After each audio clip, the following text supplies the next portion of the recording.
13 खिलाड़ियों की लगी लॉटरी। बीसीसीआई के सेंट्रल कॉन्ट्रैक्ट में पहली बार मिली है जगह। 13 नए खिलाड़ी हमें शामिल नजर आएंगे। बीसीसीआई ने साल 2023 से 2024 के लिए एनुअल सेंट्रल कॉन्ट्रैक्ट का ऐलान कर दिया है। कई सारे बड़े बदलाव हमें देखने को मिले, जहां पे एक तरफ श्रेयस अय्यर और ईशान किशन को जगह नहीं मिली है, वहीं उनकी जगह पे उनके अलावा हम देखेंगे कई सारे नए चेहरे, अनएक्सपेक्टेड खिलाड़ियों के नाम भी हमें नजर आए हैं। अनएक्सपेक्टेड खिलाड़ी जिनकी उम्मीदें काफी ज्यादा थी, वो हमें इस सेंट्रल कॉन्ट्रैक्ट से बाहर नजर आए हैं। बिल्कुल, ऐसे में बहुत सारे खिलाड़ी मिस कर रहे हैं, लेकिन हाल फिलहाल में बीसीसीआई और टीम इंडिया ने यंगस्टर्स को बहुत ज्यादा प्रायोरिटी दी है और यही वजह है कि इतने सारी खिलाड़ियों का इसमें इस लिस्ट में नाम आया है। ऐसे में बहुत सारे दिग्गज खिलाड़ी हैं जो सेंट्रल कॉन्ट्रैक्ट लूज कर चुके हैं, जिसमें पुजारा जैसे दिग्गज खिलाड़ी, जिसमें ईशान किशन, श्रेयस अय्यर जो कि ओडीआई वर्ल्ड कप में टॉप प्रायोरिटी पर थे, ये सारे खिलाड़ी नहीं थे। लेकिन मोर इंपॉर्टेंट ये जानना सबसे ज्यादा इंपॉर्टेंट है इस टाइम पर कि आखिर वो कौन कौन से खिलाड़ी हैं जिन्होंने जगह बनाई है, क्योंकि फ्यूचर होने वाले इंडियन टीम के। तो बिना किसी देरी के नजरें डालते हैं आखिर कौन कौन से नए खिलाड़ी हैं इस सेंट्रल कॉन्ट्रैक्ट के लिस्ट में। तो सबसे पहले आ जाते हैं यशस्वी जायसवाल, जिन्हें सीधा बी ग्रेड में जगह मिली है। फिर ग्रेड सी में है आपके रिंकू सिंह, जिन्होंने हाल फिलहाल में कमाल की परफॉर्मेंस दिखाई है। तिलक वर्मा प्रायोरिटी दी गई और साथ ही साथ परफॉर्म भी करके दिया उन्होंने। ऋतुराज गायकवाड़ है इसमें। शिवम दुबे अफगानिस्तान सीरीज के स्टार। रवि बिश्नोई कमाल की परफॉर्मेंस दिखाई, जगह भी मिल गई। Jitesh Sharma wicket keeper batsman, कमाल की उन्होंने बैटिंग दिखाई, कमाल की उन्होंने परफॉर्मेंस दिखाई। मुकेश कुमार भी है इसमें। प्रसिद्ध कृष्णा है, आवेश खान एंड रजत पाटीदार। बिल्कुल, और इसके अलावा आप देख सकते हैं कि जैसे कि बीसीसीआई ने जो प्रेस रिलीज जारी करी सेंट्रल कॉन्ट्रैक्ट के लिए, उसमें एक पॉइंट और हाईलाइटेड था ध्रुव जेल और सरफराज खान को लेकर कि दोनों अभी तक खिलाड़ी जो है वो 2 टेस्ट के मुकाबले खेल चुके हैं और ऐसे में जो आखिरी मुकाबला होने वाला है 5वां टेस्ट का मुकाबला धर्मशाला में, और इन दोनों के लिए वो तीसरा मुकाबला हो सकता है। अगर ये दोनों खिलाड़ी उस मुकाबले में खेलते हुए नजर आते हैं तो ये ऑटोमेटिकली ग्रेड सी में सेंट्रल कॉन्ट्रैक्ट के शामिल कर दिए जाएंगे। ऐसे में इन दोनों को मिलाकर टोटल 13 खिलाड़ी है। कहीं ना कहीं ऑब्वियसली हैरान कर देने वाली और शायद से अच्छी बात भी यशस्वी जायसवाल के लिए कि जो खिलाड़ी जिनका डेब्यू हुआ था, रिसेंटली मुकाबला यहाँ पे खेल रहे थे, उनको ग्रेड सी में डाला गया है।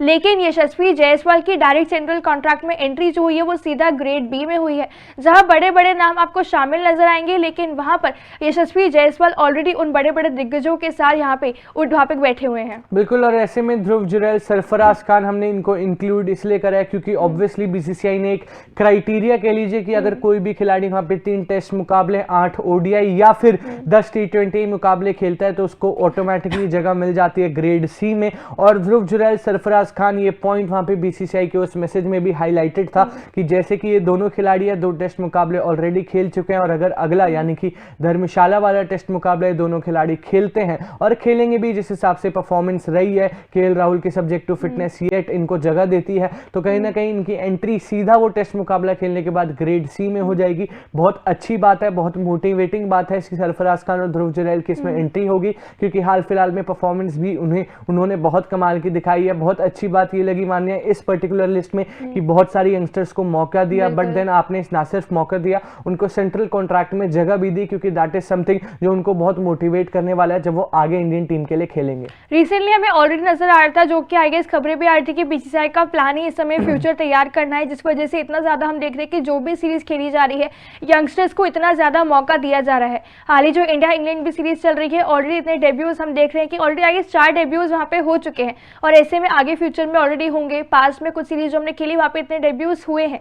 यशस्वी जायसवाल के डेब्यू को ज्यादा टाइम नहीं हुआ है, मुश्किल से आई गेस 8 टेस्ट के मुकाबले ही उन्होंने खेले, 7 या 8 मुकाबले, लेकिन ऑलरेडी ग्रुप उनको ग्रेड बी में जगह मिल गई है, जहाँ पे सूर्या, पंत, कुलदीप, अक्षर जैसे नाम है उनके साथ बराबरी कर रही है यशस्वी जायसवाल।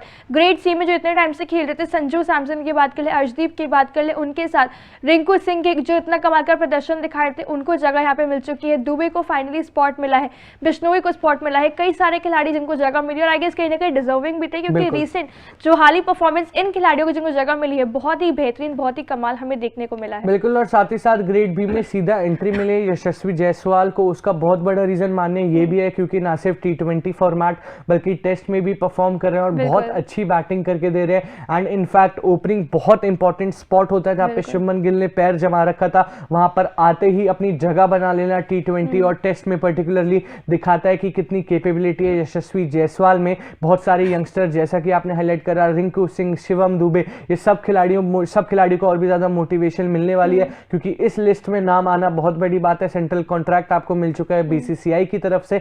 बाकी आप अपना ओपिनियन इस बारे में बता सकते हैं कमेंट सेक्शन में। तब तक के लिए देखते रहिए तूफान स्पोर्ट्स। Like share subscribe. तूफान स्पोर्ट्स।